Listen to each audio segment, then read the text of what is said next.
30 years, 2 hours and 25 minutes ago, I was born just a stone throw away from here. And we had the pleasure to enjoy this wonderful horizon all day long. Wasn't it beautiful? But I grew up in a world with a horizon that was quite narrow. In my childhood, growing up, the world ended just a few kilometers away from my hometown. It was next to the Iron Curtain, and I still remember just driving there and staying in front of the end of the world. And I think the horizon in my head was even more narrow. Growing up in a village, small town, with minds that see success more with jealousy than they do with respect, where non-conformity is nothing that they want to see. And for sure, one thing I didn't have was a Dumbledore who leads the magician on his way. Let me tell you a story. When I was 7 years old, I found my first passion. I was a really happy kid, though I didn't know that my horizon was quite narrow. And I started out with doing judo. And at the age of 9, 2 years later, it was about time for Judgment Day. Fighting your first tournament. Awesome. But it's not like having Mr. Miyagi and standing on top of the mountain, being trained with strange quotes. It was more like standing in a great gym with 40 other young judokas and having only one coach. And the old preparation that we got was that our parents got the date and the place where the tournament will happen. I still remember the day entering the hall, going there to take my weight, dressing up, getting on the mats, and then hearing the magic word, hajime, which means fight in Japanese. And well, I was a head taller than my opponent, and I had him on the floor only 30 seconds later. And in judo it is like this: if you have your opponent on the floor and you have him in a so-called immobilizing hold, there's not a big chance that he gets out of it if you're taller than him and if you have the right technique. So I was about to win, great feeling. The only problem? The judge telling the assistant judge to take the time uses some strange Japanese words to do that. And then he raises his hands to show him that I'm really holding this guy. In the moment when he raised his hand, I thought, okay, he means that I should let him go. So I released my hold, he got up, and in the end I lost the fight in points, and I never saw a judo hall again. But not so sad story. I was young, I was still happy, and I found my next passion. My next passion, like with many small town boys, was soccer.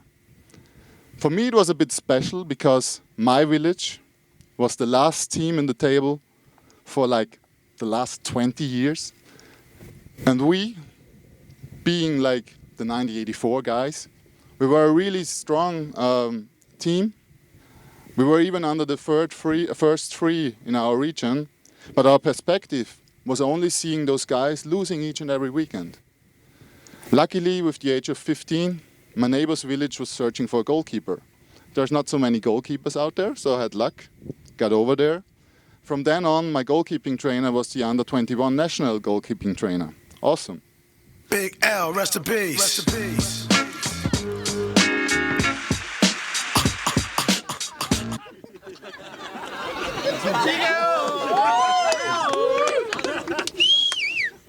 Not that awesome, but still awesome.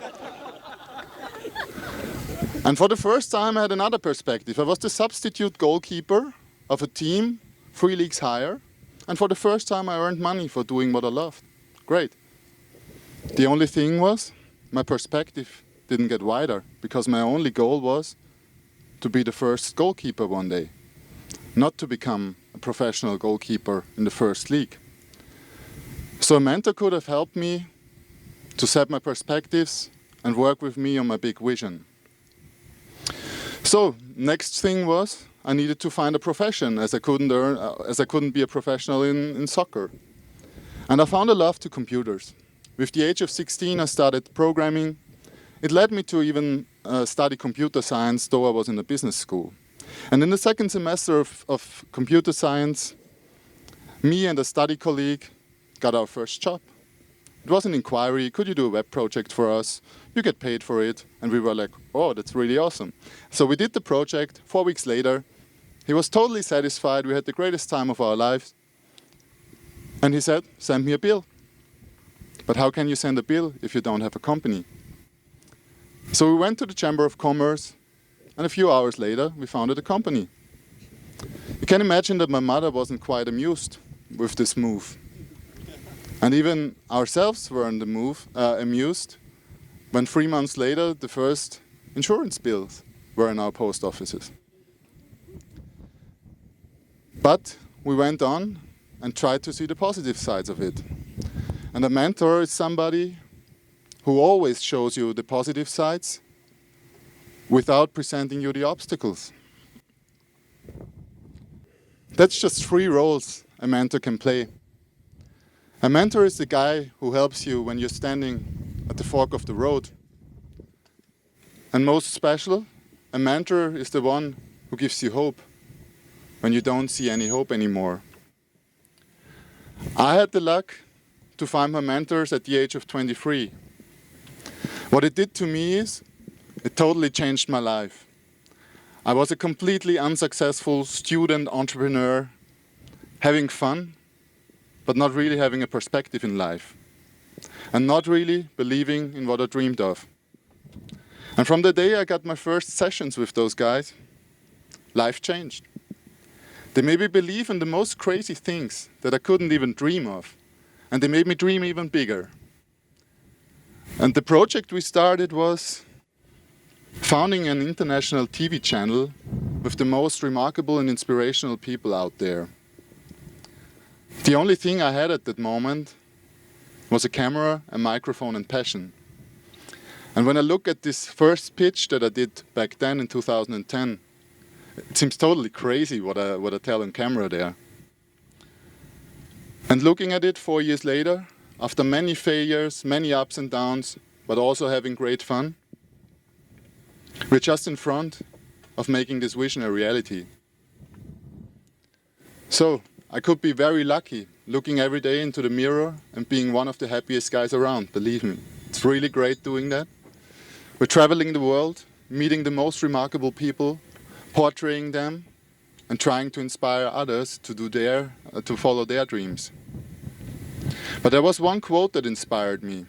It goes like this: the one who hoards the fire and doesn't pass it on is a thief. Well, what does it mean? I was lucky to get a mentor, and I was lucky that some awesome people shared their experience with me. But there's many people out there who ain't that lucky. And that's because we don't reach out for mentors. And on the other hand, I think it's because of the definition of a mentor. Maybe you close your eyes and think about, what do you see when you hear the word mentor? Isn't it the gray-bearded mastermind? The one who knows everything? The Obi-Wan Kenobi? My definition is different. Let me put it into an equation. If being a mentor means sharing your experience, and our lives are only a sum of experience, aren't we then all mentors? Think about it. If you're a parent, you're a mentor. If you're a teacher, you're a mentor. If you're an employee, if you're a friend, you're a mentor. So still, why do we think about this definition? Why are we that arrogant to think in a world where things happen like they do today, with all that crisis? Why are we that arrogant to think that we can choose if we share our experience? I want to ask you for one last birthday wish. When you go home tonight, ask yourself one question. What is your experience?